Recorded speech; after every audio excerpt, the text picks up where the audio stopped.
Irmãos, boa noite, graça e paz do Senhor. Vamos nos colocar de pé e ler a uma só voz a chamada de oração, que encontra-se no Salmo 95, verso 6 e o verso 7, a parte A do versículo, primeira parte do versículo. Salmo 95, verso 6 e verso 7, Deus nos chama para adorar a Ele nessa noite. Chamada de oração, nós leremos esses dois versos em uma só voz, em uníssono. Salmo 95, verso 6 e verso 7, a parte A do versículo. Leiamos todos juntos. Vinde, adoremos e prostremo-nos, ajoelhemos diante do Senhor que nos criou. Ele é o nosso Deus e nós, povo do seu pasto e ovelha da sua mão.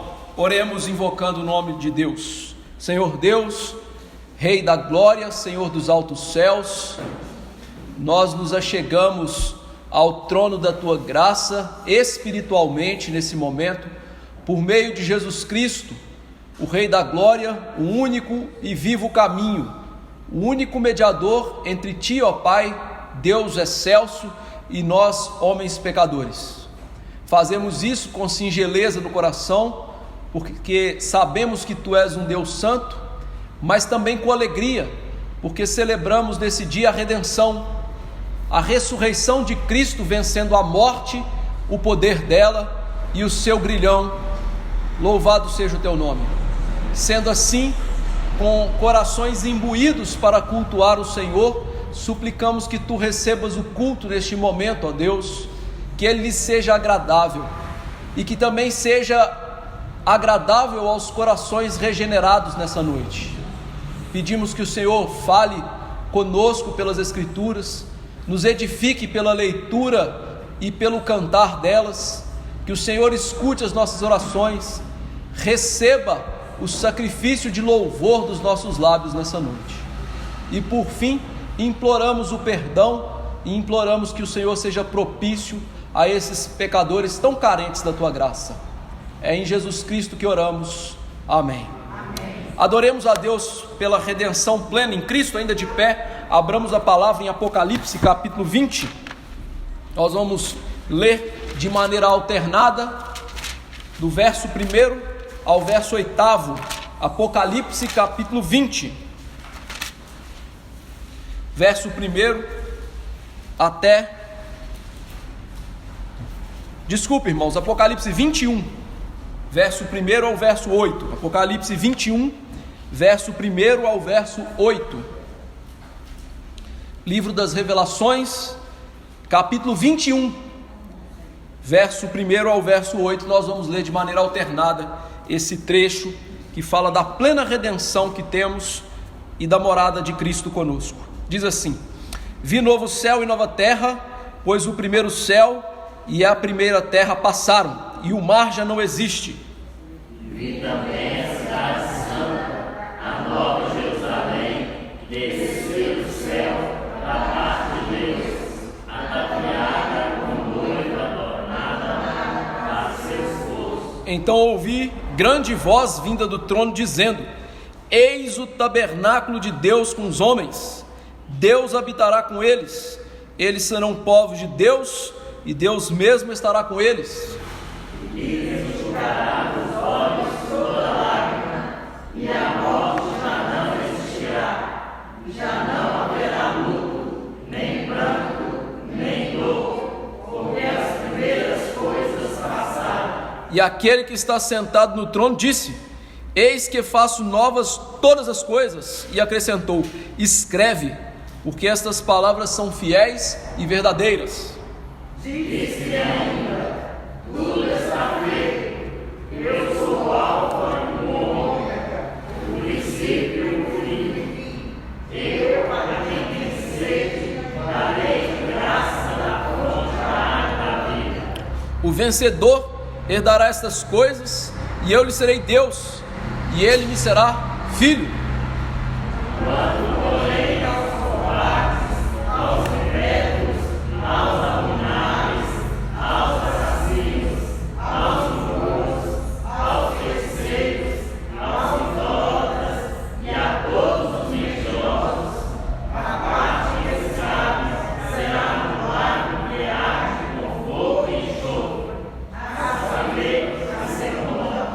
Louvado seja Deus, porque Ele tabernaculará conosco para todo sempre na figura do nosso Senhor Jesus Cristo. Vamos cantar sobre os tabernáculos do Senhor, cantando o Salmo 84 ainda de pé.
Assentar, queridos irmãos.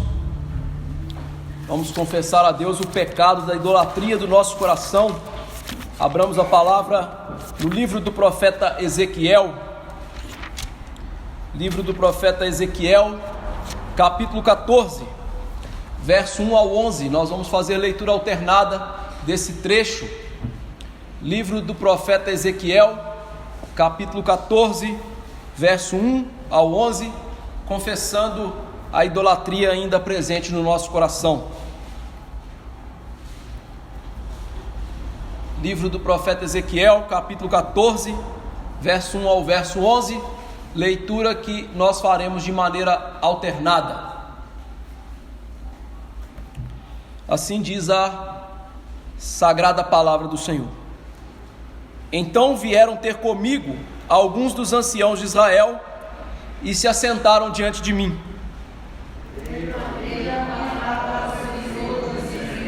Filho do homem, estes homens levantaram seus ídolos dentro do seu coração, tropeço para a iniquidade que sempre tem eles diante de si, acaso permitirei que eles me interroguem?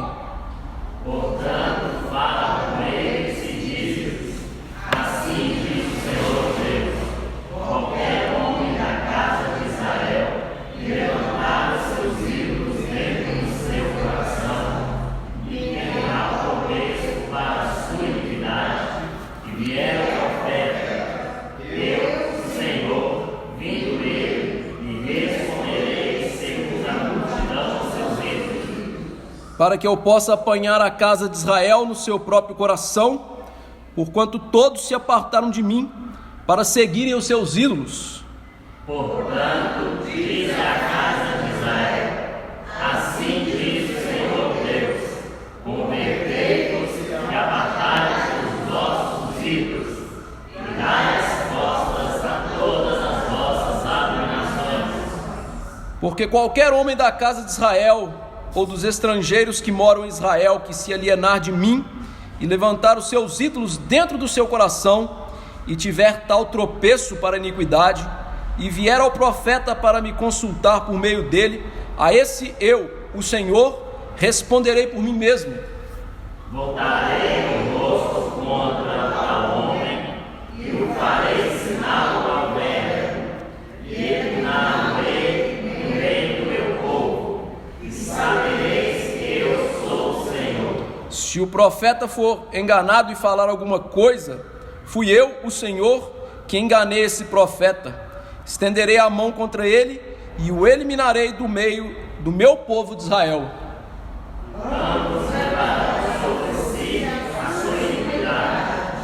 A iniquidade daquele que consulta será como um profeta. Para que a casa de Israel não se desvie mais de mim, nem mais se contamine com todas as suas transgressões.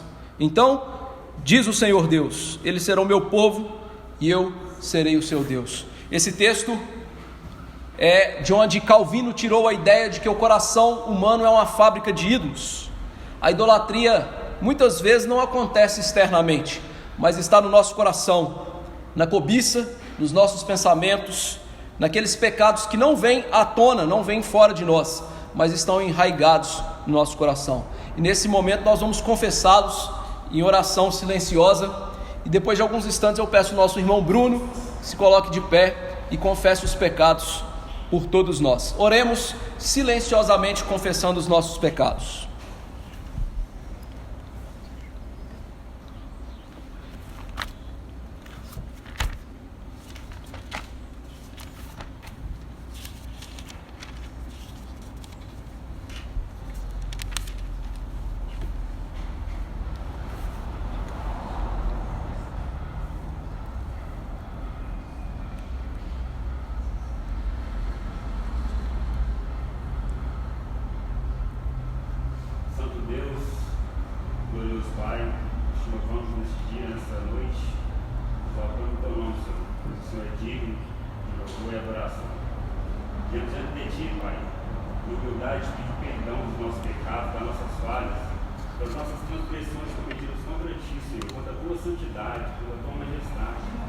Perdoa-nos, Deus, a idolatria dos nossos corações, a idolatria, Deus, que tira, destrona Jesus Cristo dos nossos corações. Perdoa-nos, Deus, pois somos idólatras desde que nascemos, pois seja do dinheiro, seja de cantores, de pastores. Perdoa essa idolatria do nosso coração. Ajuda-nos, Deus, que venhamos buscar verdadeiramente, adorar e ser, Senhor Deus, servos fiéis do Senhor, adorando a Ti, que é o único digno, Senhor Deus, da nossa devoção, da nossa adoração. Destrona, Pai, qualquer ídolo que esteja no nosso coração nessa noite, quebrando o nosso coração, Pai, que nós vamos nos entregar verdadeiramente ao Senhor em louvor, gratidão nesse dia, que é o dia do Senhor, e estamos em comunhão com a igreja, Pai. Perdoa nossas transgressões, eu te peço que tenha misericórdia de cada um de nós, que venhamos, que cada dia criamos novos ídolos, seja a preguiça, seja o comodismo, a televisão, um jogo de futebol, qualquer coisa que venha para destronar Cristo, eu te peço, perdoa os nossos pecados em nome de Jesus, renova as nossas forças, purifica o nosso coração, dá-nos a alegria da tua salvação, Pai. Em nome de Jesus eu te peço, Amém. Louvemos a Deus porque Ele derrota o mundo. Abramos a palavra mais uma vez no livro das Revelações, Apocalipse, capítulo 18. Eu lerei todo este capítulo e peço aos irmãos que acompanhem, porque fala da derrota do mundo por meio da ação do Senhor e Salvador Jesus Cristo. O mundo é derrotado pelo nosso Senhor. Apocalipse 18. Eu lerei todo o capítulo e peço aos irmãos que acompanhem com atenção. Apocalipse 18, assim diz: depois dessas coisas, vi descer do céu outro anjo, que tinha grande autoridade, e a terra se iluminou com a sua glória. Então exclamou com potente voz, dizendo: caiu a grande Babilônia, e se tornou morada de demônios, covil de toda espécie de espírito imundo, e esconderijo de todo gênero de ave imunda e detestável, pois todas as nações têm bebido do vinho do furor da sua prostituição. Com ela se prostituíram os reis da terra, também os mercadores da terra se enriqueceram à custa da sua luxúria. Ouvi voz do céu dizendo: retirai-vos dela, povo meu, para não serdes cúmplices em seus pecados, e para não participar dos seus flagelos, porque os seus pecados se acumularam até o céu, e Deus se lembrou dos atos iníquos que ela praticou.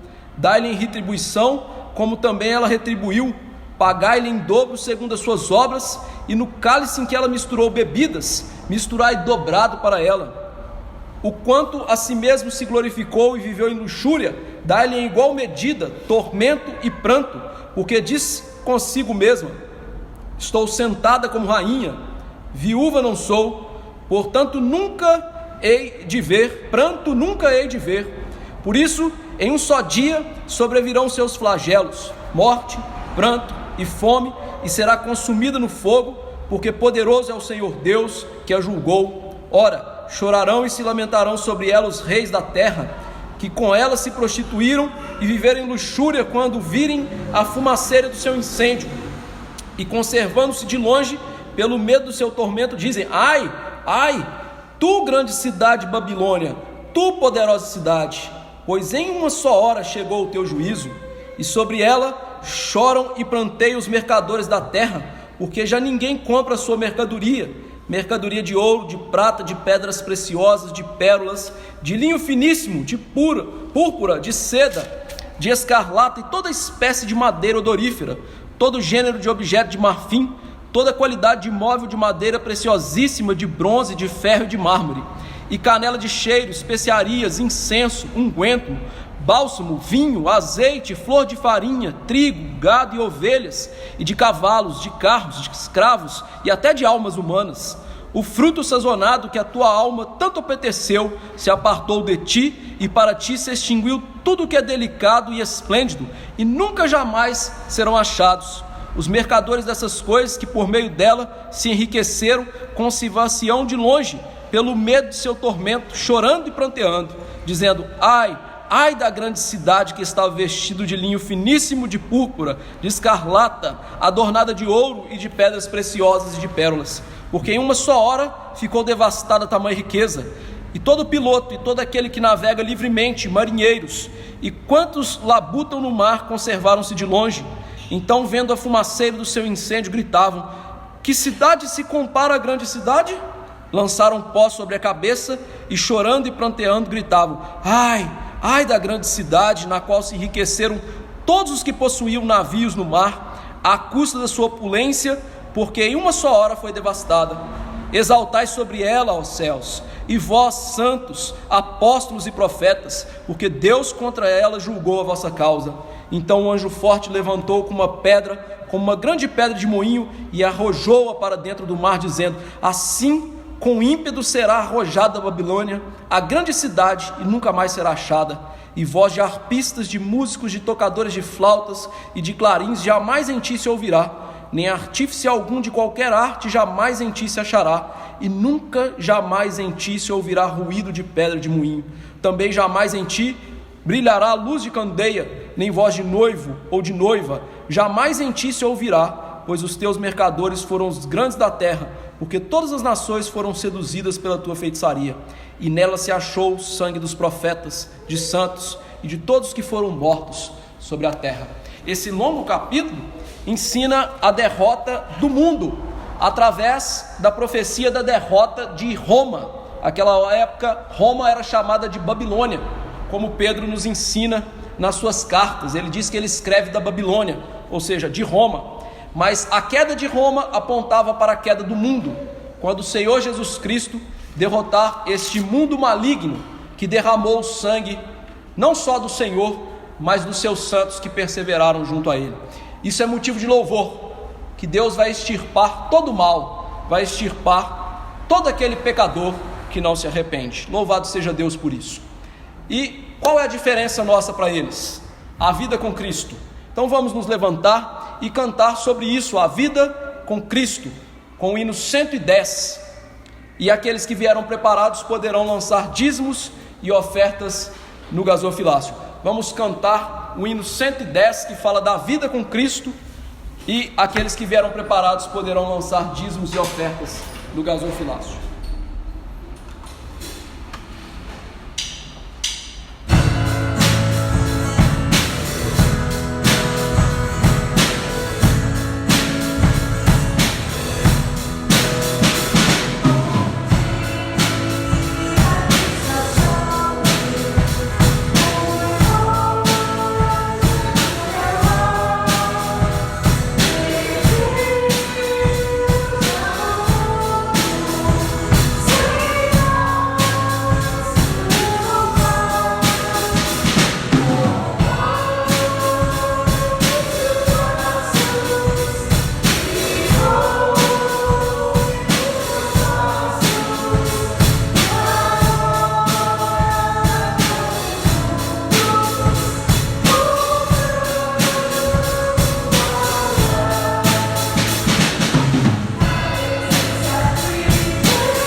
Edmar, por favor, nos eleve a Deus numa oração de gratidão nesse momento. Soberano Deus, louvado seja o teu nome sobre todo o céu e terra. Chegamos mais uma vez diante da tua presença, nesse momento para agradecer ao Senhor pela oportunidade que temos de louvar o teu santo nome, pela oportunidade que temos de confessar os nossos pecados e buscar o teu perdão através do sangue de Cristo. E nesse momento também agradecemos a Ti pela oportunidade que temos de louvar ao Senhor com os nossos dízimos e ofertas. Nós sabemos que tudo que temos, tudo que somos, por causa da Tua graça e da Tua misericórdia sobre as nossas vidas. Peço ao Senhor que em nome de Jesus venha falar nos nossos corações através da Tua santa palavra, que venhamos a abrir o nosso coração e retirar todo o nosso egoísmo, todo o nosso machismo, para que a Tua palavra possa iluminar e retirar todas as trevas dos nossos corações. É o que eu te peço e desde já lhe agradeço, no nome de Jesus, eu oro ao Senhor. Amém. Amém. Podemos assentar, queridos irmãos. Passamos à pregação da palavra. Abramos o livro do profeta Zacarias, no capítulo 5.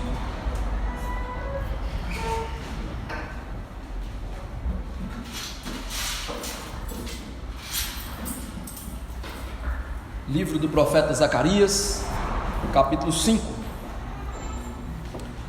Eu farei a leitura do texto e peço aos irmãos que acompanhem com bastante diligência nas suas Bíblias. Zacarias, capítulo 5. Lerei todo o capítulo. Livro do profeta Zacarias, capítulo 5. Diz assim a palavra do Senhor: Tornei a levantar os olhos e vi, e eis um rolo voante. Perguntou-me o anjo: que vês? Eu respondi: vejo um rolo voante, que tem 20 côvados de comprimento e 10 de largura. Então me disse: esta é a maldição que sai pela face de toda a terra, porque qualquer que furtar será expulso segundo a maldição, e qualquer que jurar falsamente será expulso também segundo a mesma. Fala-ei sair, diz o Senhor dos Exércitos, e a farei entrar na casa do ladrão e na casa do que jura falsamente pelo meu nome. Nela pernoitará e consumirá a sua madeira e as suas pedras. Saiu o anjo que falava comigo e me disse: levanta agora os olhos e vê que é isto que sai. Então perguntei: que é isto? Ele me respondeu: é um efa que sai. Disse ainda: isto é a iniquidade em toda a terra. Eis que foi levantada a tampa de chumbo, e uma mulher estava sentada dentro do efa. Prosseguiu o anjo: isto é a impiedade. E a lançou para o fundo do efa, sobre cuja a boca pôs o peso de chumbo. Levantei os olhos e vi, e eis que saíram duas mulheres. Havia o espírito em suas asas, que eram como de cegonha, e levantaram o efa entre a terra e o céu. Então perguntei ao anjo que falava comigo: para onde levam elas o efa? Respondeu-me: para edificarem aquela mulher uma casa na terra de Sinar, e estando esta acabada, ela será posta ali em seu próprio lugar. Vamos orar. Senhor dos altos céus, Pai celeste maravilhoso, nós lemos a Tua palavra santa e inspirada nessa noite, e nós sabemos que, por ser ela o meio de graça por excelência, a leitura detida dela já nos é edificante. No entanto, nós sabemos que a fé, como disse Paulo, vem pela pregação, e a pregação pela palavra de Cristo. Sendo então esta a importância da pregação, te imploramos que nesse momento o Senhor abençoe, para que essa pregação seja fiel e condigna com a Tua santa e bendita palavra. Dai-me, ó graça, ó Deus, de ser fiel expositor nesse momento, e que ao fazê-lo, o Teu Filho venha falar à igreja nessa noite. Ele fala unicamente pelas Escrituras expostas, e por isso nós te imploramos que o Teu Filho possa falar no meio da fidelidade, e que assim o Senhor derrame o Teu Espírito, para que não somente a palavra seja pregada com fidelidade, mas ela seja ouvida e guardada no coração com fidelidade, para a prática de toda ela.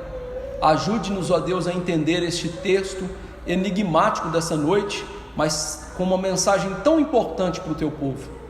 E por fim, eu quero te implorar que o Senhor perdoe os nossos pecados e faça com que o solo do nosso coração seja um solo frutífero, um solo, ó Deus, preparado para a boa semente que há de cair nele. Que, como Lucas nos ensinou na parábola da boa semente, tenhamos um coração bom e reto para ouvir o que o Espírito diz às igrejas. Nós cremos nesse Espírito Santo e cremos que o Senhor pode falar conosco por meio dele. É no nome de Jesus que imploramos. Amém. Queridos irmãos, sei que nem todos têm acompanhado essa exposição do livro do profeta Zacarias, então é importante introduzi-lo rapidamente, lembrando a vocês que este livro foi escrito 520 anos antes do nascimento do nosso Senhor e Salvador Jesus Cristo.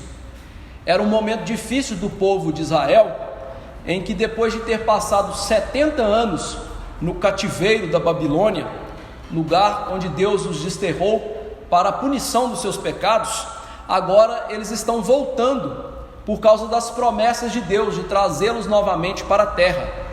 No entanto, esse povo que volta tem uma difícil missão de reconstruir o templo do Senhor sem recursos. E eles então, diante desse trabalho difícil, trabalho grandioso para um povo com poucos recursos, eles começaram a ficar desanimados da vida com Deus e passaram a edificar as suas próprias casas, casas bonitas, casas cheias de entalhes, de painéis, e deixaram as coisas de Deus de lado. E é nesse contexto que Deus traz o profeta Ageu em primeiro lugar, e Ageu, que já era um idoso, chama aquele povo ao arrependimento e uma vida de construção do templo, uma vida de priorizar o reino de Deus. E logo em seguida Deus levanta esse jovem chamado Zacarias, em complemento do ministério de Ageu, e este homem tem a mensagem principal do seu livro, o arrependimento.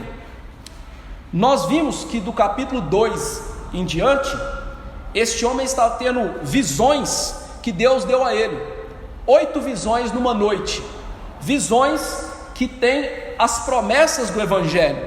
Deus prometeu que Ele escolheria mais uma vez o seu povo e estaria com o seu povo. Deus deu a eles a promessa de que derrotaria os inimigos para sempre.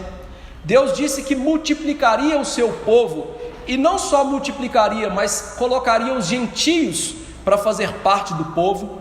E as duas últimas mensagens que nós vimos, que são as mensagens centrais do livro, capítulo 3 e capítulo 4, tem mensagens puramente evangélicas. A primeira é a justificação gratuita do pecador, ou seja, que Deus tiraria o pecado do povo num só dia, através do ato da morte do seu filho na cruz do Calvário. E o capítulo 4, Deus mostrou que Ele concluiria a obra dele de construir a sua igreja, pedras espirituais, através do poder do Espírito que usaria a palavra de Deus. Então aquele povo que é chamado ao arrependimento, recebe promessas preciosas para se animar e trabalhar, e para apreciar a vida com Deus e o que Deus oferece gratuitamente no seu Evangelho. Então eles deveriam agora, com tantas promessas boas, colocar as mãos na obra, trabalhar pelo Senhor, deixar os seus interesses que estavam em primeiro lugar e colocar os interesses de Deus em primeiro lugar. Então agora eles vão reconstruir o templo. Só que nós chegamos ao capítulo 5. E o capítulo 5, ele é o fiel da balança nessas mensagens. Por quê? Eles deveriam construir o templo e ter muitas promessas para isso. Só que Deus requer uma vida santa. Deus queria um templo restaurado, um culto restaurado, mas Ele também queria um estilo de vida restaurado. Ele queria um lugar para ser cultuado, mas Ele também queria ser cultuado na vida das pessoas. E um culto verdadeiro, um culto racional, um culto em que Ele era prioridade em todas as partes da vida daquelas pessoas. Mas isso não estava acontecendo. havia um comportamento pecaminoso no meio do povo de Deus. E qual é a solução desse comportamento pecaminoso? Está no capítulo 5. Hoje eu vou pregar essas duas visões juntas, porque elas se entrelaçam, elas são complementares.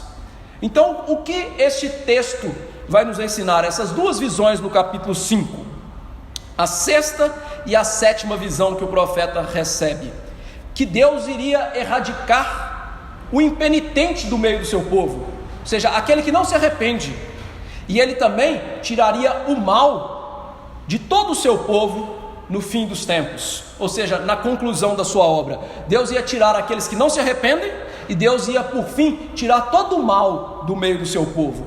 Essa é a mensagem desse capítulo. Vamos ver a primeira parte, que é que Deus iria extirpar aqueles que não se arrependem, que está do verso 1 ao verso 4.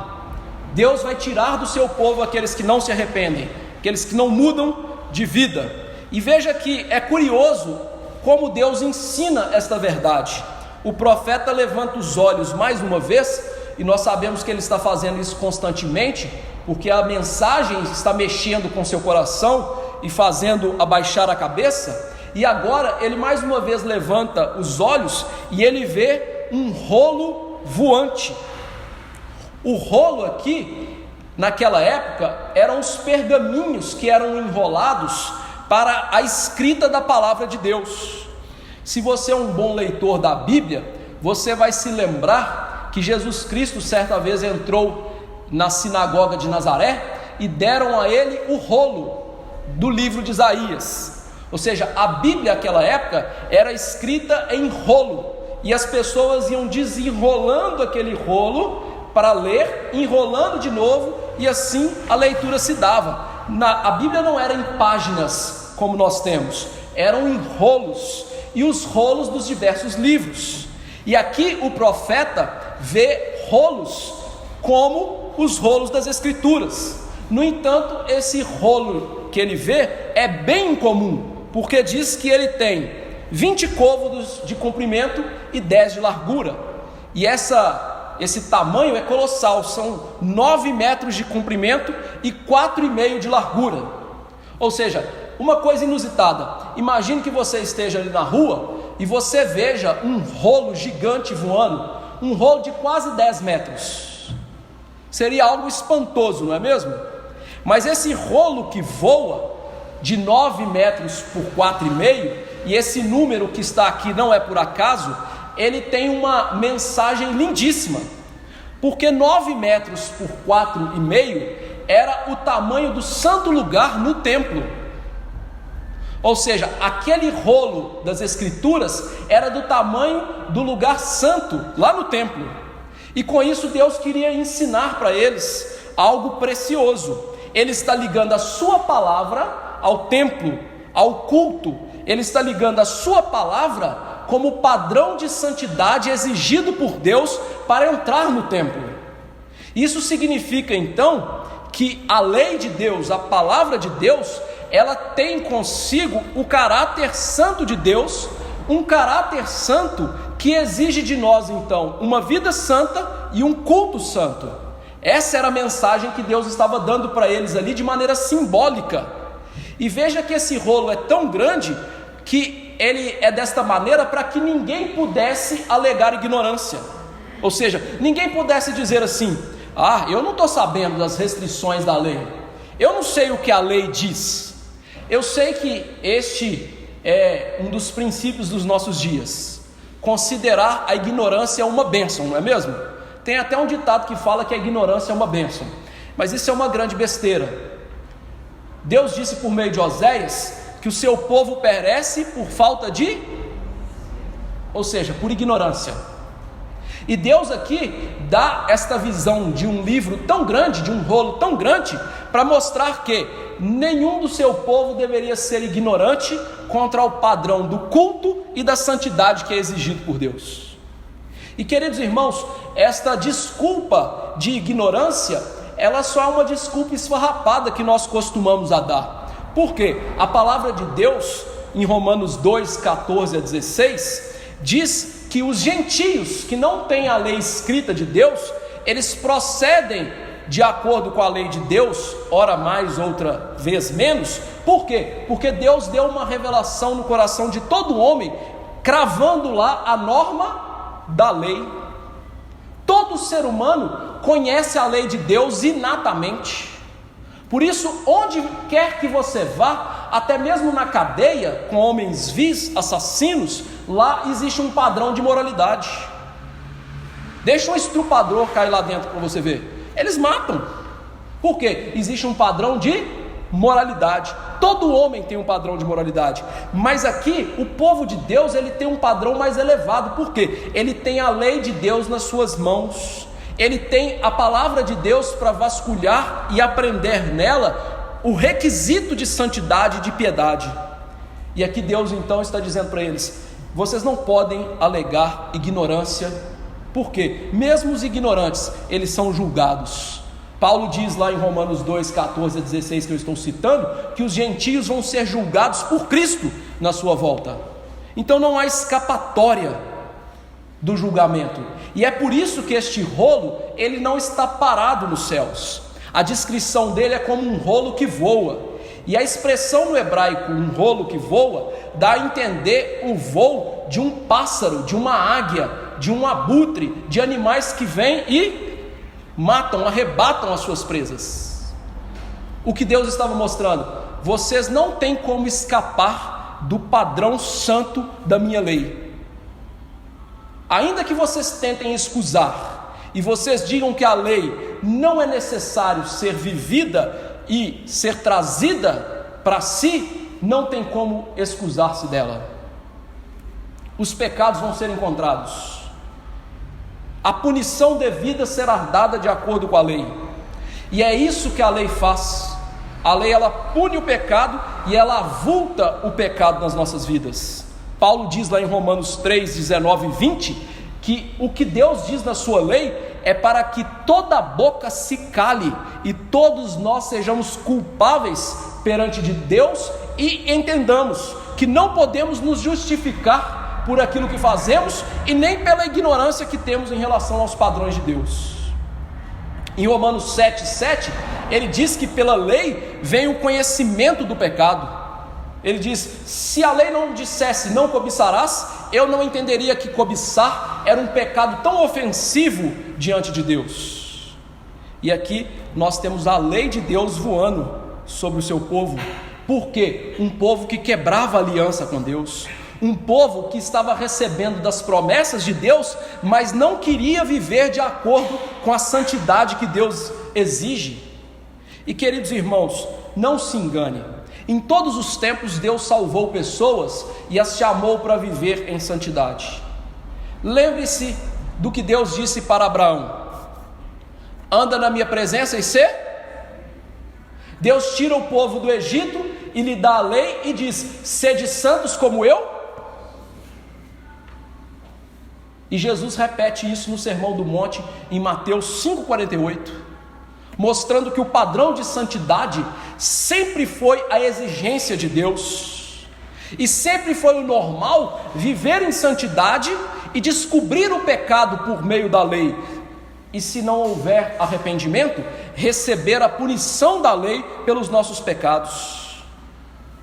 Ou seja, esta primeira parte da mensagem que mostra a lei inexorável de Deus, a lei de Deus que jamais vai passar, é o princípio do Evangelho do Senhor Jesus Cristo. Paulo diz que a lei, ela é como um aio para nos conduzir a Cristo. Você e eu não tem como nós sermos salvos se nós não ouvirmos sobre a lei de Deus, a lei que condena pecadores, a lei que mostra o nosso pecado e estampa na nossa cara quem de fato nós somos, que faz a máscara cair, máscara de acreditarmos que somos bons e que podemos alguma coisa diante de Deus. O Evangelho começa na lei condenatória. Por isso Paulo começou Romanos, depois de falar do poder do Evangelho, descrevendo a condenação da lei, do verso 1, 18, capítulo 1, verso 18, até o 3, 20. Toda aquele extenso trecho dizendo sobre a condenação por causa da lei, porque nós somos pecadores. E a conclusão dele é essa: ninguém pode ser justificado da lei. Pelo contrário, a lei nos condena, nós somos pecadores, a lei confronta o nosso pecado. Graças a Deus pela sua lei que tem sido tirada nas igrejas. Irmãos, me diga quais igrejas dos nossos dias têm feito exposições sistemáticas dos 10 mandamentos, da lei de Deus. Pouquíssimas. Por quê? Nós não queremos o confronto da lei em relação aos nossos pecados, queremos escondê-los. Mas aquele que esconde pecados, diz a palavra que ele jamais prospera. Pecados têm que ser trazidos à luz para serem perdoados, e a lei de Deus é que faz isso. Só que a lei de Deus, quando ela não leva ao arrependimento, o que ela faz? Ela nos mata no pecado. Por isso que os versos 3 e 4 vão mostrar essa punição que a lei traz. A lei, quando mostra o pecado e não há o arrependimento desses pecados, a lei mata. Zacarias, ele agora vai receber um entendimento do que significaria aquele rolo voando. O anjo disse: esta é a maldição que sai pela terra. Ou seja, a resposta de Deus a pecadores que têm uma vida corrompida e que não se arrependem é o que? Punição do pecador. E veja que ele faz isso de uma maneira simbólica aqui, mostrando que essa lei estava voando por toda a terra. A lei voando por toda a terra mostra que todos aqueles que eram do povo de Deus e que não se arrependiam, eles seriam escrutinados, passados no pente fino, para entenderem quem eles eram e receberem das suas punições. Essa maldição aqui é a maldição do pecado, é a maldição daqueles que não vivem na justiça de Cristo, que Paulo ensina em Gálatas 3, 10 a 12. Preste atenção no que ele diz: todos, pois, que são das obras da lei, estão debaixo de maldição, porque está escrito: maldito todo aquele que não permanece em todas as coisas escritas no livro da lei, para praticá-las. E é evidente que pela lei ninguém é justificado diante de Deus, porque o justo vive pela fé. Ora, a lei não procede de fé, mas aquele que observar os seus preceitos viverá. O que Paulo está dizendo não é pregação de salvação por obras. O que Paulo está nos ensinando é: aqueles que não se arrependem, que não têm fé em Jesus Cristo, que não recebem da justiça de Cristo, eles estão debaixo dessa maldição que nós estamos vendo em Zacarias.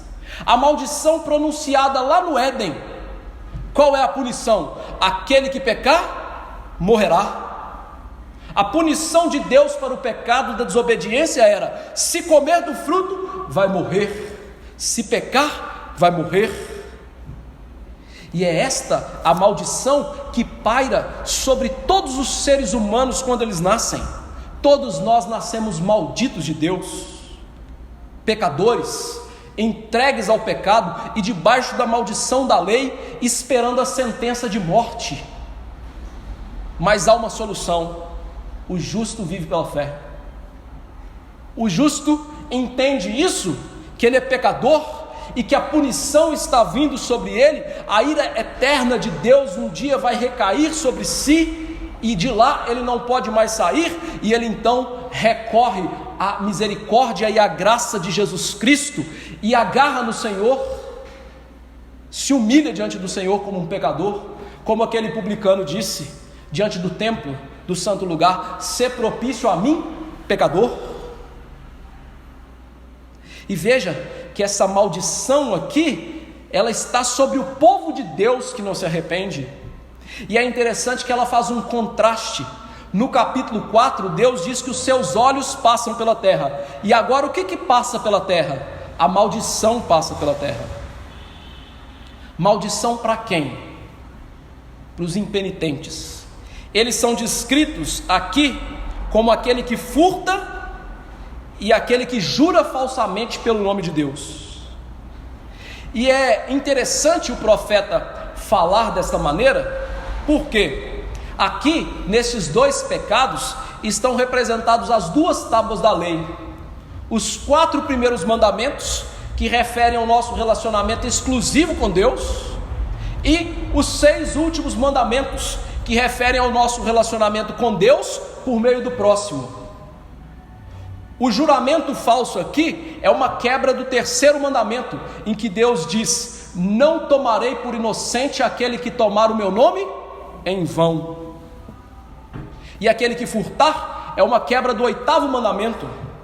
As duas tábuas da lei, relacionamento com Deus por meio do próximo, estão aqui inseridas para mostrar o que?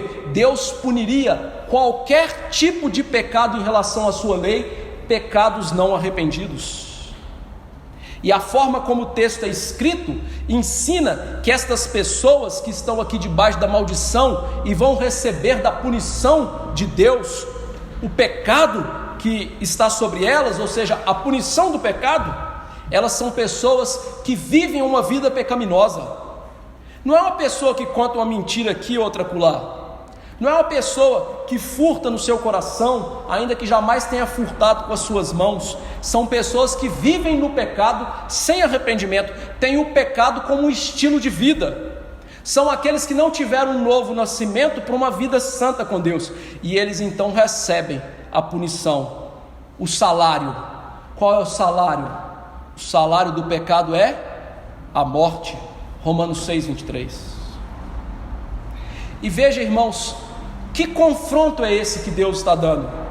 Porque o que Deus está ensinando para eles é a seguinte ideia: vocês foram libertados do cativeiro físico da Babilônia, mas vocês ainda são cativos espirituais.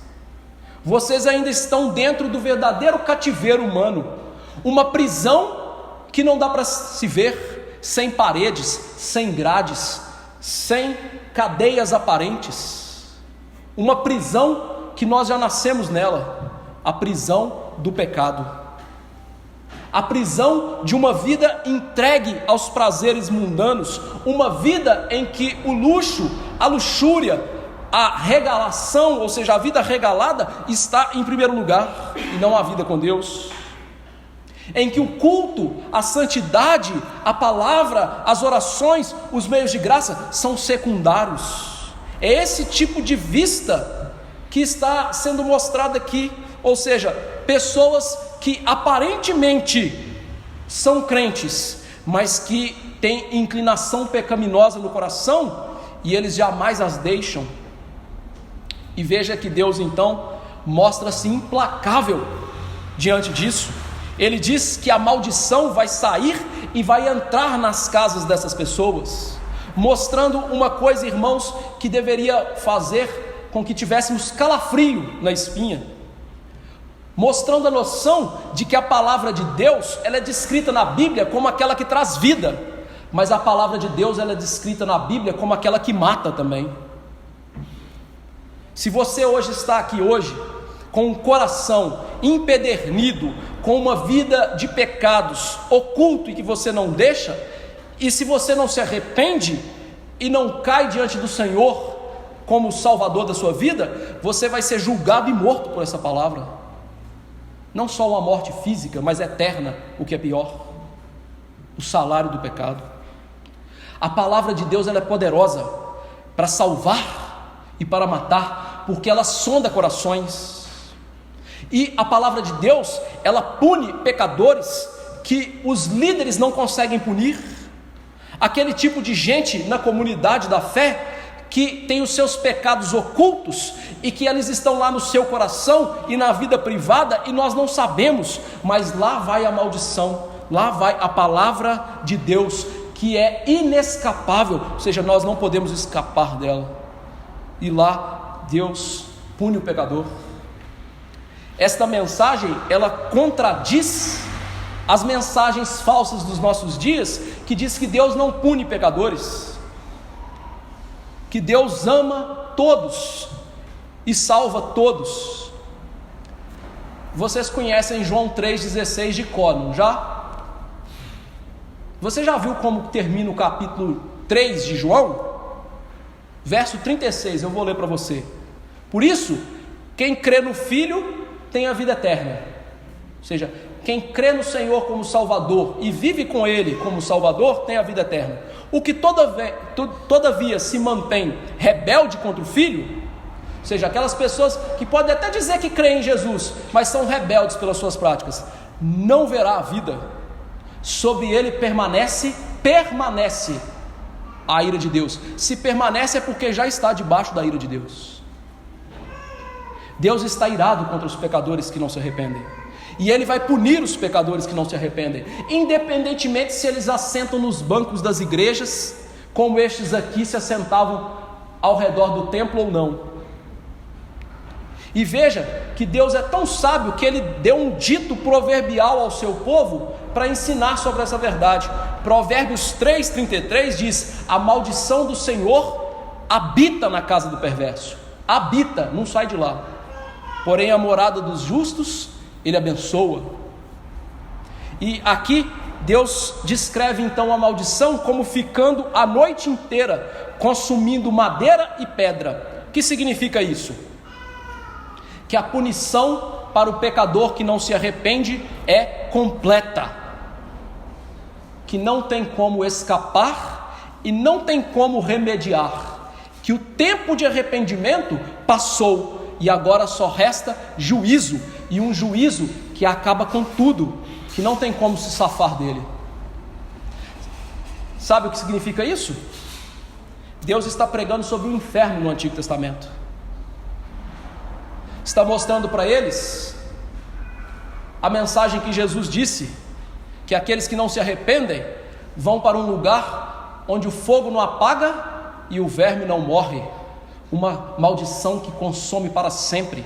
Imagine você com seu corpinho sendo comido de vermes por toda a eternidade. É isso que está sendo descrito aqui. E esse é o Evangelho.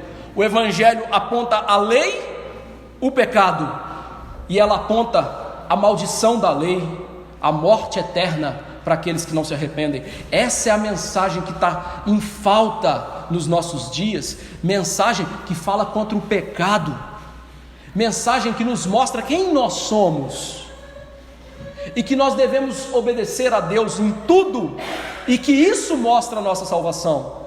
Deus não quer uma obediência parcial. Vocês perceberam? As duas tábuas da lei estão aqui. Deus quer tudo. Se não é tudo, é nada. E aí, queridos irmãos, eu vou fazer uma aplicação sobre o dia do Senhor, que é um dos pecados mais gritantes dos nossos dias. Quantos são aqueles que estão aí no dia do Senhor, brincando de crentes, não se congregam, não estão na igreja? Quantos são aqueles que no dia do Senhor estão aí cuidando dos seus afazeres? Quantos são aqueles que no dia do Senhor estão nos shoppings da vida, nas lojinhas da vida, nas rocinhas da vida, e estão longe do culto? O que isso diz sobre o coração dessas pessoas? Será que elas amam a lei de Deus? Se não ama o culto aqui, não tem como amar o culto no céu, porque o céu é culto eterno. E eu quis trazer só esse. Imagina se eu começar aqui a cavar os demais mandamentos. Por isso, a solução é ir até Cristo e não somente ser perdoado, mas receber uma nova vida de santidade. Cristo levou essa maldição. Paulo disse que aquele Senhor Jesus Cristo foi de pendurado no madeiro como um maldito. Graças a Deus que Jesus levou a maldição que estava sobre nós. Mas aqueles que creem nessa mensagem, eles vivem de acordo com essa mensagem. Deixa eu aplicar essa primeira parte da mensagem. Primeira aplicação desta visão: o rolo que voa representa as leis inflexíveis de Deus. Vocês já viram esses drones militares dos nossos dias? que eles veem todas as coisas e eles são implacáveis.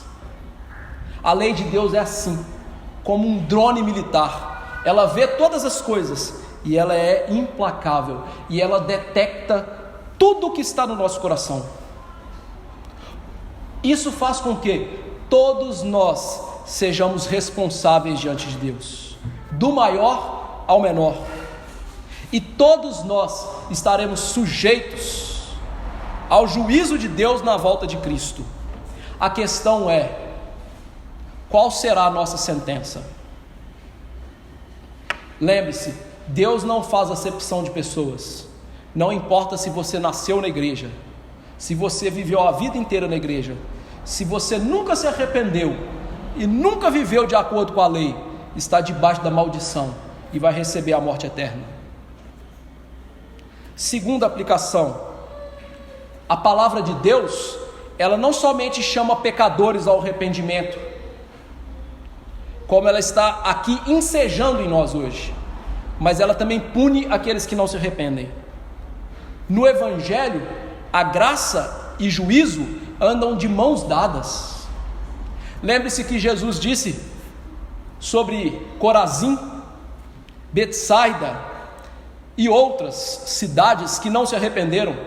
Ele disse que maior juízo haveria para elas que ouviram o Evangelho e jamais se arrependeram. O Evangelho traz salvação e traz juízo. E quando houver o juízo, não haverá tempo de arrepender-se. Então, querido, arrependa-se agora. Não se engane, Deus não brinca no seu juízo. Terceira aplicação: perceba que Deus requer que nós andemos de maneira santa, condigna com o Evangelho. Nós que somos chamados para o templo da sua igreja, nós fomos chamados para viver uma vida de acordo com o seu templo, ou seja, uma vida santa, uma vida em que nós brilhamos. O capítulo 4, Deus diz que daria o Espírito Santo para a gente brilhar como igreja, e agora é o teste: nós estamos brilhando como igreja? E só tem como brilhar como igreja se for fiel ao Senhor e for cheio do Espírito Santo. Por isso, nós devemos ser fiéis com o Senhor no procedimento com Ele, primeira tábua da lei, e no procedimento com Ele por meio do nosso próximo. Não há opção de viver quebrando os mandamentos de Deus.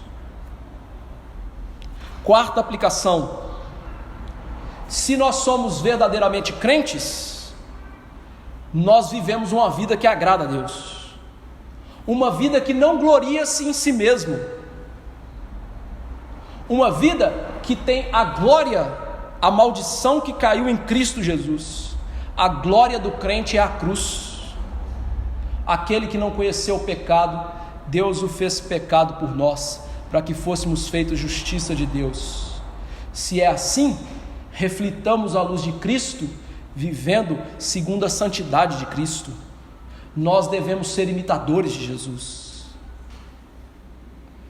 em todos os lugares, na escola, no trabalho, dentro da nossa casa, em qualquer lugar que estejamos, com quem quer que estejamos convivendo, mostrar Cristo nas nossas vidas. Quinta e última aplicação dessa parte: esta visão não se cumpriu completamente naqueles dias. Deus eliminou muitos do seu povo naqueles dias, mas essa visão vai se concluir na volta de Cristo, quando Ele julgar a todos, e Ele eliminar os falsos crentes e os ímpios. Eles ficarão fora da cidade santa de Deus. Apocalipse 21:8, que nós lemos, diz: quanto porém aos covardes, aos incrédulos, aos abomináveis, aos assassinos, aos impuros, aos feiticeiros, aos idólatras e a todos os mentirosos, a parte que lhes cabe será no lago que arde com fogo e enxofre, a saber, o salário do pecado, a segunda morte. E aí, você é idólatra, covarde feiticeiro, mentiroso, assassino. Lembre-se que o pecado começa no coração. A segunda parte de hoje é Deus tirar a maldade do seu povo. E essas visões agora são complementares. Deus acabaria com os perversos que não se arrependem, e agora Ele vai tirar a maldade do seu povo. As visões aqui não acabaram, e Deus dá mais uma visão ao profeta. Imagine que noite longa, tantas coisas que ele recebeu, tantas promessas da salvação, mas tantos puxões de orelha que o povo precisava. E agora Deus vai complementar isso, complementar a visão anterior, com uma parte da promessa de Deus, da vida da aliança, a parte em que Deus vai limpar-nos de todo o pecado. Veja que no verso 5, o anjo que está dando as revelações para ele, sai e levanta os olhos desse homem para ver. E o profeta não entende direito o que ele vê. Ele diz: o que é isso aí que você está me mostrando? Ele viu alguma coisa, mas nós não sabemos o porquê. Ele não conseguiu interpretar direito o que era aquilo, porque é algo muito comum dos dias dele. O anjo disse: isso é um efa. Um efa, irmãos, era um vaso de medidas, um cesto para medir grãos. E não era um cestinho pequeno, era cerca de 36 litros de medida seca. Ou seja, era algo grande para medir cereais, grãos. Você aí que é mineiro, né, já deve ter visto muito isso. Aquelas combis que passam na porta da nossa casa e vende ali jabuticaba, frutas, né? E usam ali uma lata de óleo ou um cesto, alguma coisa, para medir a quantidade de coisa que você está comprando. Essa é a ideia. Naquela época era assim que se media a quantidade de produtos. Então o que ele está vendo é uma medida, um cesto de medidas, e que tem uma visão aqui simbólica. E veja que esse cesto de medidas, ele está em toda a terra. E ele diz o que é? É a iniquidade que está em toda a terra. Ou seja, Deus agora está mostrando que toda aquela terra estava suja, estava manchada com o pecado daquele povo. O povo estava contaminado espiritualmente. Eles estavam cheios de pecado nas suas vidas. Toda a terra estava suja. Imagine ver toda uma terra suja, enlameada. É essa a visão que estava sendo vista aqui. Só que a lama aqui não é uma lama que você limpa com um banhozinho lá na sua casa. A lama aqui é uma lama que não dá para limpar. É a lama do pecado, que nós não conseguimos limpar. É isso que ele está vendo. E veja que então se vê essa tampa sendo levantada, e lá dentro se vê uma mulher assentada. E é importante essa mulher estar assentada aqui. Esta mulher diz aí que é a impiedade, e ela está assentada. Lembre-se, a palavra de Deus trata de coisas que são radicadas, presas, firmes, com essa expressão. Lembra do Salmo 1? A última expressão de uma vida ímpia é aquele que se assenta aonde? Mas o que ele faz? Assenta. Significa o quê? Que ele está radicado ali, preso ali, ele criou raízes ali. Então, Deus está mostrando que a impiedade criou raízes no povo de Deus. Ou seja, esse povo que saiu do cativeiro estava com uma vida de pecado, de impiedade, uma vida nada santa. E veja que essa mulher que está ali radicada, ela luta contra o anjo. Tem uma luta aqui, e um peso de chumbo é colocado em cima dessa mulher. E agora eu vou explicar para vocês o que significa essa visão tão pitoresca. O efa representa a linguagem do comércio, e representa que o mundo do comércio dos seus dias, ou seja, a vida deles cotidiana e corriqueira, porque todos eles plantavam, colhiam e vendiam, estava completamente manchada pelo pecado. E veja, irmãos, que a maneira mais comum de se enganar pessoas naquela época eram com medidas falsas, e essa foi a prática do povo de Deus em todos os tempos. Amós 8:5 denuncia o mesmo pecado. Ele diz: o povo diz: quando passará a festa da lua nova para vendermos os cereais?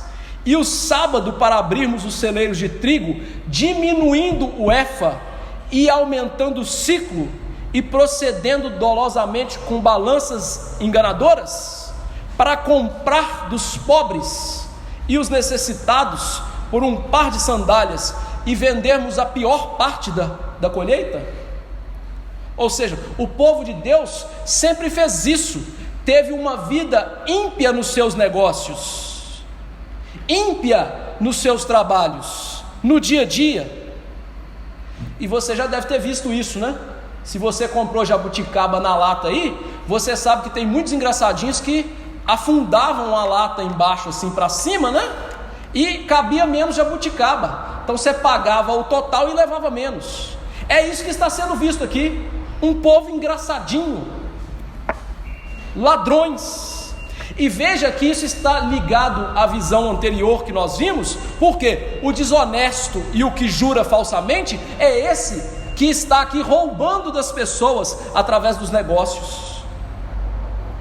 E aí veja uma coisa, isso mostra para a gente que a vida no dia a dia importa, sabe? Tem gente que pensa que a vida só da igreja que importa, senta nos bancos e parece santo, dá até para canonizar se a gente fosse católico, né?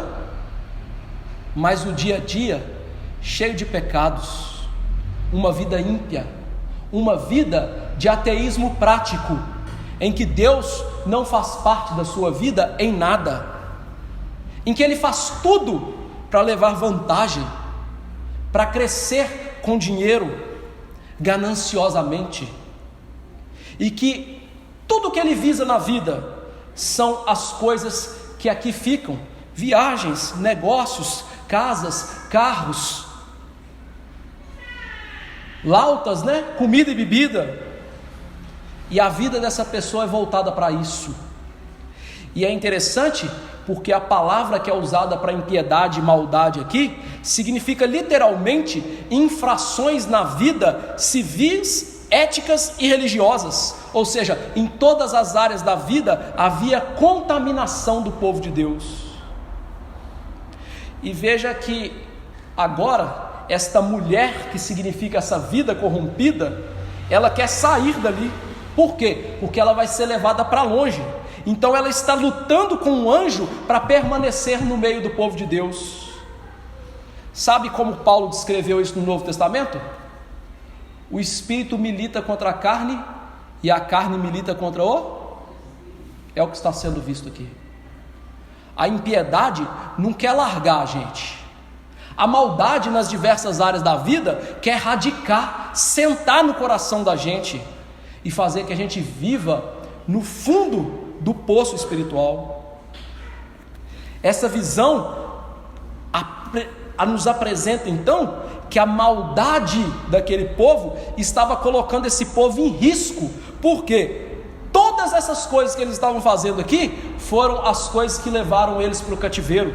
E Deus destruiu aquele povo, matou aquele povo, dizimou a sua terra. Então o povo que volta do cativeiro está igual seus pais que foram para o cativeiro, vivendo a mesma vidinha falsa, sem arrependimento, práticas religiosas externas, mas vida que não demonstra santidade. Fingiam viver para Deus, até sacrificavam ao Senhor, iam para o culto, mas sua vida não era o culto. Parece com alguma coisa que eu estou descrevendo dos nossos dias? A igreja, não é? A igreja dos nossos dias não é assim? Práticas religiosas bonitas, corações cheios de pecados, vidas que acham que obedecer a Deus não é importante, de que não importa eu obedecer, e se eu obedecer de qualquer jeito também está bom demais, Jesus me salvou. Esse não é o pensamento do verdadeiro crente. O crente que não vive a santidade completa aqui, e todos nós somos estes, ele se incomoda com o pecado. Ele espera pelo dia que Jesus vai voltar e vai tirar isso. E é o que Deus vai mostrar no resto, no verso 9 ao 11. A resposta de Deus para esse problema é a remoção do mal, é fazer algo que nós não podemos fazer, é tirar não só a culpa do pecado, que foi mostrado lá no capítulo 3, mas a presença do pecado, o que nós não podemos fazer por nós mesmos. Entenda, irmãos, nenhum ser humano quer deixar o pecado de forma natural. Efésios 2, 1 a 3, Paulo descreve que tanto judeus quanto gentios obedeciam a Satanás, eram inclinados na desobediência, numa vida carnal, e Deus os chamava de filhos da ira, todos eles. Essa é a descrição de um homem sem o Espírito Santo, sem a redenção, que está morto em pecados, não quer que o pecado saia de si, até mesmo faz práticas religiosas para esconder isso, mas quer o pecado na sua vida. E o profeta então agora levanta os olhos e ele vê por que a impiedade, aquela mulher, lutou contra o anjo. Porque ele vê os olhos e vê duas mulheres com asas de cegonha e tem vento nas asas delas. Estas mulheres, elas são uma representação da ação de Deus no povo, um Deus que ia remover a impureza do povo de dentro para fora. Elas não têm um significado especial. A ideia é que Deus iria fazer essa obra com o seu poder soberano. É uma imagem ilustrativa, simbólica, em que elas apontam para a ação de Deus, o fato de Deus fazer algo com o seu grande poder. E veja que as asas delas havia vento, e a palavra vento aqui é a mesma palavra para o Espírito Santo no Antigo Testamento. Então o que tinha nas asas daquela mulher? O Espírito Santo. Sabe por que era o Espírito Santo que estava nas asas daquela mulher? Porque é o Espírito Santo quem faz a obra da santificação na nossa vida. Jesus perdoa o nosso pecado lá na cruz, e o Espírito Santo aplica isso na nossa vida, e ao aplicar isso na nossa vida, ele produz uma vida santa, e dioturnamente ele vai limpando o pecado de dentro para fora, tirando o pecado de dentro de nós. E esta é uma obra que só o Espírito pode fazer. Você não pode fazer isso. E aqui vemos que o Espírito Santo, em conjunto com a primeira visão, lá tinha a palavra de Deus chamando ao arrependimento, e aqui nós temos o Espírito Santo removendo o pecado. Com isso, a Bíblia nos ensina um axioma importantíssimo. Qual é? A palavra e o Espírito andam juntos. Não há perdão e santificação sem a palavra de Deus e sem o Espírito de Deus. O Espírito usa a palavra para trazer o arrependimento, porque a santificação, ela se dá por um arrependimento verdadeiro, sendo renovado todos os dias, quando nós odiamos o pecado e queremos mais e mais viver para Deus. E como que Deus faz isso? Pela palavra, apontando o pecado e apontando a solução para o pecado. Espírito e palavra. Por isso, o autor dos nossos dias, John Stott, ele diz uma coisa muito bonita. Ele diz o seguinte: a palavra de Deus é a espada do Espírito, e nós sabemos que a espada sem um guerreiro, ela não tem poder nenhum. E ele diz que o Espírito é o guerreiro divino, e que o Espírito sem a espada é como um guerreiro sem a sua espada, não pode fazer nada. O que ele quer dizer com isso? Se nós queremos santificação na vida, nós precisamos da palavra e do Espírito, Por isso que não existe santificação tão profunda nos crentes hoje. Por quê? Porque eles não amam a palavra de Deus, não leem a palavra de Deus, não se devotam em estudar a palavra de Deus. E como que podem arrogar para si uma vida de santidade e piedade? Não existe, não tem como. A santidade está intimamente ligada à palavra. Lembre-se que Paulo disse que nós não deveríamos apagar o espírito e dar ouvido às profecias. Percebe? Apagar o espírito está ligado à pregação da palavra. Se nós não ouvimos a palavra na pregação, na leitura, no estudo, o que acontece? O espírito não atua. E veja então que esse espírito, no seu poder, ele está aí em asas de cegonha, significando que o que ele vai fazer é levar o pecado para longe de nós, para longe do povo de Deus. E irmãos, para onde ele vai levar esse pecado é algo maravilhoso.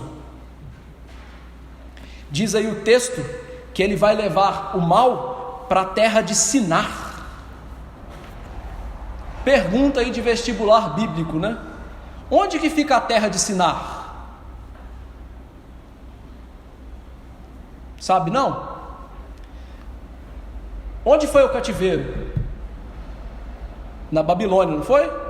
Daniel 1:2 diz o seguinte: o Senhor lhe entregou nas mãos a Joaquim, ou seja, entregou a Nabucodonosor, rei de Israel, e alguns dos utensílios da casa de Deus. A estes levou Nabucodonosor para a terra de Sinar, para a casa do seu Deus, e o pôs na casa do tesouro do seu Deus. Ou seja, Sinar é Babilônia. Sabe o que acontecia na Babilônia antes disso? Você já leu Gênesis 11? Gênesis 11 tem a descrição da construção da Torre de Babel. Aonde a Torre de Babel foi construída?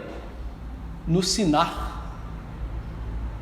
Sabe o que significa isso, irmãos? Biblicamente, a Babilônia ou Sinar representa o mundo. E veja que Deus estava construindo um templo para o pecado no mundo, e Ele está construindo um templo em Jerusalém.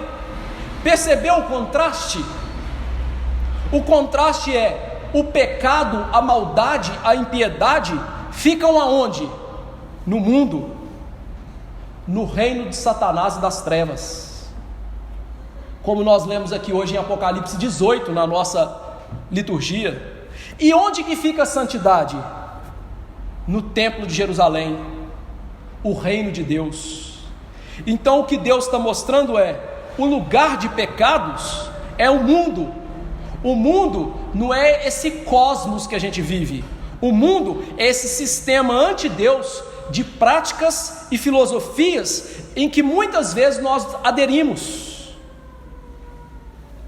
A ideia de Deus então é, o lugar do pecador e do pecado é no mundo.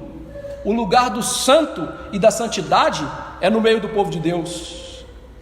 Então o que Deus está fazendo aqui para eles é mostrar: vocês têm uma difícil escolha para se fazer. Em qual santuário vocês vão adorar? Quem vocês vão adorar? Sabe qual é a escolha que eles estavam fazendo? Eles estavam adorando em Babilônia espiritual, no mundo, e morando no mundo, não no sentido físico, mas espiritual. Por quê? Porque eles não tinham entendido ainda que os ídolos nossos, talvez eles não sejam de madeira, de prata, de ouro. Você está vendo o ídolo aqui nessa igreja? Mas Deus vê ídolos no seu coração. Ezequiel 14, que nós lemos hoje, diz que nós levantamos os ídolos no nosso. O problema do povo de Israel antes do cativeiro era a idolatria física. O problema de Israel depois do cativeiro é a idolatria do coração. Os pecados estavam ali, enraizados. E veja que, como eu disse, eles estavam fazendo isso por meio do comércio, da vida corriqueira, da desonestidade. Paulo diz em Colossenses 3:5 que a ganância é idolatria. O que eles eram? Gananciosos. O que nós somos nos nossos dias? Gananciosos. Você está satisfeito com o que você tem? E lembre-se que Jesus disse em Mateus 6:24: é impossível servir a Mamon e a Deus. Qual é a esperança? A esperança é o Espírito nos dá um coração novo. A esperança é o Espírito limpar as nossas vidas por meio da palavra. A esperança é que Jesus morreu por causa da nossa idolatria, e Ele está nos limpando para que nós não sejamos os idólatras que vamos ficar de fora do seu reino e da sua glória. Essa é a única esperança. Uma vida de arrependimentos, em que você diz assim: Deus, realmente eu sou isso aí que está sendo descrito hoje. Sou ganancioso, quero mais dinheiro. Sou ganancioso, quero tudo melhor do que eu tenho. Sou uma pessoa que não liga muito para as suas coisas. Eu pouco leio Bíblia, eu pouco oro. Minha casa não tem piedade. Nossa esperança é abrir o jogo diante de Deus. É parar de olhar para o pecado do nosso irmão e, como disse o profeta chorão, né? Aquele que se queixar, queixe dos seus próprios pecados, mas ver os nossos pecados, porque se não ver, o mal jamais vai ser tirado. E quando que essa visão se cumpre? Na volta de Jesus. A volta de Jesus, todos os nossos pecados, todos os ídolozinhos do coração vão ser tirados. Ídolos que podem ser bons. Sabia que a sua esposa pode ser seu ídolo? O seu esposo? Se você amar o seu esposo ou sua esposa mais do que você ama Jesus, isso é seu ídolo. O seu emprego pode ser o seu ídolo. Você pode amar o seu emprego e a estabilidade dele mais do que você ama Jesus. Os nossos filhos podem ser os nossos ídolos. E eu vou mostrar que estão sendo. Quantos pais hoje não disciplinam seus filhos? Sabe o que eles mostram? Que eles amam mais a si mesmos e seus filhos do que a Deus, que diz que a gente tem que disciplinar crianças com a vara. Percebeu? Idolatria enraizada. Percebeu quem nós somos? Mas há esperança. Segunda aplicação: a quem você está adorando? Qual é o ídolo escondido aí no seu coração e que está sentadinho aí, que não quer sair de jeito nenhum? Identifique o seu ídolo. Se você não está vendo direito porque está cego espiritualmente, peça a Deus para mostrar qual é o seu ídolo. O que está te impedindo de servir a Deus? O que é? Esse é o seu ídolo. Aquilo que nos impede de servir a Deus desimpedidamente. O nosso ídolo é aquilo que nós mais pensamos, é aquilo que você mais deseja, é aquilo que você mais quer. Quando você levanta de manhã, o que você mais quer na sua vida? É ler a Bíblia e orar?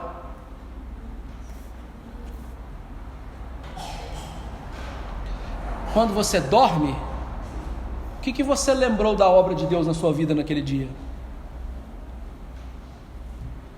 Terceira aplicação: se nós somos o templo do Espírito, devemos andar não segundo o mundo, mas segundo o Espírito. Portanto, devemos deixar a maldade. as obras da carne e ter na nossa vida o fruto do Espírito. Qual é o fruto do Espírito? Amor. E o que significa amor na Bíblia? Obediência aos mandamentos de Deus. Jesus disse em João 14, 21, aquele que me ama, ele tem os meus mandamentos e os guarda. Paulo disse, o cumprimento da lei é o amor, Romanos 13. O que é amar? Obedecer. Esse é o verdadeiro amor. Eu amo a Deus, mas eu não obedeço a Deus. Então pare de se enganar. Vá obedecer a Deus. Saiba disso. Deixe o pecado e peça a Deus para te limpar dele. Quarta aplicação: a graça de Deus é que nós precisamos. A graça de Deus que vem da obra de Cristo. Nós só podemos vencer esses pecados porque Cristo morreu naquela cruz e decretou que o mal seria tirado de nós. Por isso, nós estamos sendo limpos continuamente. E quando Cristo voltar, como nós seremos? Paulo ensina isso em Efésios 5, né? Uma igreja sem mácula e nem ruga. Ou seja, não vai ter mais pecado, não vai ter mais maldade. Nós vamos brilhar perfeitamente como o Senhor. Jamais vamos pecar de novo. Irmãos, essa é a esperança. O sentimento do verdadeiro crente, às vezes, ele passa num desespero santo, sabe? Você já teve aquela vontade assim de morrer porque você não aguenta mais o seu pecado? O desespero santo está aí. Quando a gente olha e fala assim: Senhor, eu não aguento mais esse pecado. Quem me dera estar com o Senhor, foi o que Paulo disse. Mas ele sabia que ficar na carne era mais necessário. Mas ele queria estar com o Senhor. Não queria ter mais pecados. E assim devemos ser nós, cada um de nós. Quinta e última aplicação: a visão dessa mulher no cesto de medidas nos dá uma grande oportunidade de louvar, bem dizer o nome de Deus, porque o Evangelho triunfa gloriosamente nas nossas vidas. O Evangelho não só nos salva da dominação do pecado, mas ele inverte a maldição do pecado de maneira que hoje a imagem de Deus, que é toda embaralhada em nós, ela está sendo reconstruída para um dia ela ser perfeita. Um dia, irmãos, aquela imagem que Adão e Eva perderam lá no Éden será nossa novamente, graças a Deus. E os novos céus e nova terra onde vamos morar será um ambiente perfeito para nós, e nós seremos perfeitos para Ele também. E a impiedade jamais nos causará problemas. E tudo isso é possível por causa de Jesus, que esmagou a cabeça da serpente e está esmagando seus inimigos. E um dia, como nós lemos em Apocalipse 18, ele vai acabar com o mundo. E o que vai sobrar? Novos céus e nova terra. Vocês lembram que ao ler Apocalipse 21 diz que o mar já não mais existe? Por que o mar já não mais existe? Não é porque o novo céu e nova terra não vai ter praia para a gente nadar, não. O mar representa, bem na hora H, hein? O mar representa o mundo de maldade. Lembra da besta que emerge do mar? Em Apocalipse? Ou seja, emerge da onde? Do mundo de maldade. O mar não vai existir. Toda a maldade será tirada. Essa é a esperança. Vive em santidade, esperando isso se concretizar na sua vida. Que Deus nos abençoe. Vamos nos colocar de pé e orar, pedindo a Deus misericórdia, graça para uma vida em santidade.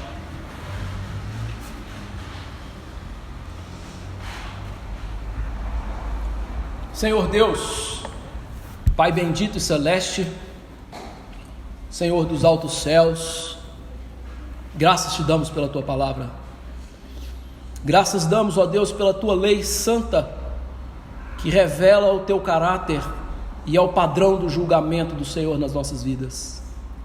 Essa lei, ela avulta o pecado, ela mostra quem nós somos, mas essa lei é tão bendita, que nas mãos do teu Espírito Santo, nos serviu como um escravo do lar para nos levar até Jesus, como aio. Se a lei não nos levasse até Jesus, estaríamos cegos nos nossos pecados, ó Deus, e jamais haveria perdão, e esta lei traria maldição para sempre nas nossas vidas.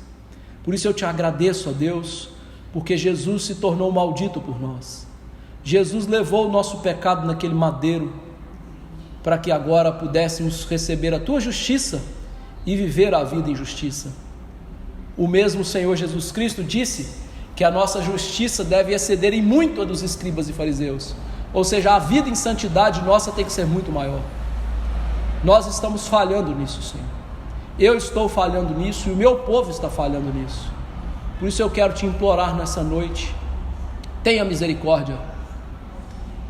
Tenha misericórdia para que a tua palavra, usada pelo teu Espírito, vá nos nossos corações, não somente esquadrinhando, sondando, mas também limpando, ó Deus. Limpa-nos pelo poder da tua palavra, para que não precisamos lavar mais a cabeça e os membros, mas só os pés, porque estamos limpos pela palavra da verdade.